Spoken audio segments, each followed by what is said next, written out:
संतान के रूप में कौन आता है? पूर्व जन्म के कर्मों से ही हमें इस जन्म में माता पिता, भाई बहन, पति पत्नी, प्रेमिका, मित्र शत्रु, सगे संबंधी इत्यादि संसार के जितने भी रिश्ते नाते हैं सब मिलते हैं, क्योंकि इन सब को हमें या तो कुछ देना होता है या इनसे कुछ लेना होता है। वैसे ही संतान के रूप में हमारा कोई पूर्व जन्म का संबंधी ही आकर जन्म लेता है, जिसे शास्त्रों में 4 प्रकार का बताया गया है। 1. अणानुबंध पुत्र। पूर्व जन्म का कोई ऐसा जीव जिससे आपने ऋण लिया हो या उसका किसी भी प्रकार से धन नष्ट किया हो, वह आपके घर में संतान बनकर जन्म लेगा। वह अपना धन बीमारी में या व्यर्थ के कार्यों में तब तक नष्ट करेगा जब तक उसका पूरा हिसाब न हो जाए। 2. शत्रुपुत्र। पूर्व जन्म का कोई दुश्मन आपसे बदला लेने के लिए आपके घर में संतान बनकर आएगा। बड़ा होने पर वह माता पिता से मारपीट, झगड़ा करेगा या उन्हें सारी जिंदगी किसी न किसी प्रकार से सताता ही रहेगा।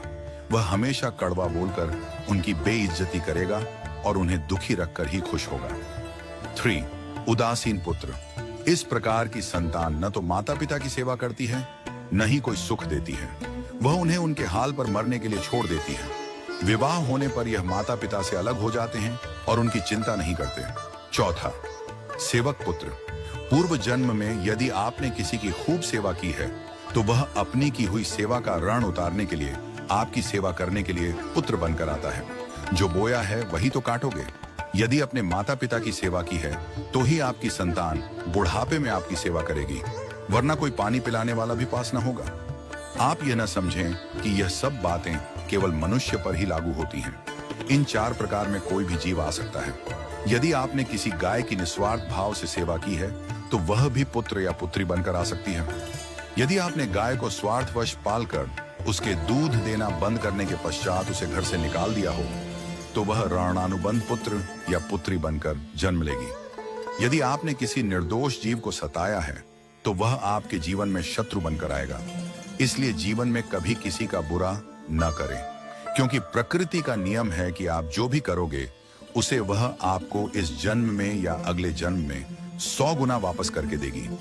यदि आपने किसी को 1 रुपया दिया है तो समझो आपके खाते में 100 रुपया जमा हो गए हैं। यदि आपने किसी का 1 रुपया छीना है तो समझो आपकी जमा राशि से 100 रुपये निकल गए। जरा सोचिए, आप कौन सा धन साथ लेकर आए थे और कितना साथ लेकर जाओगे।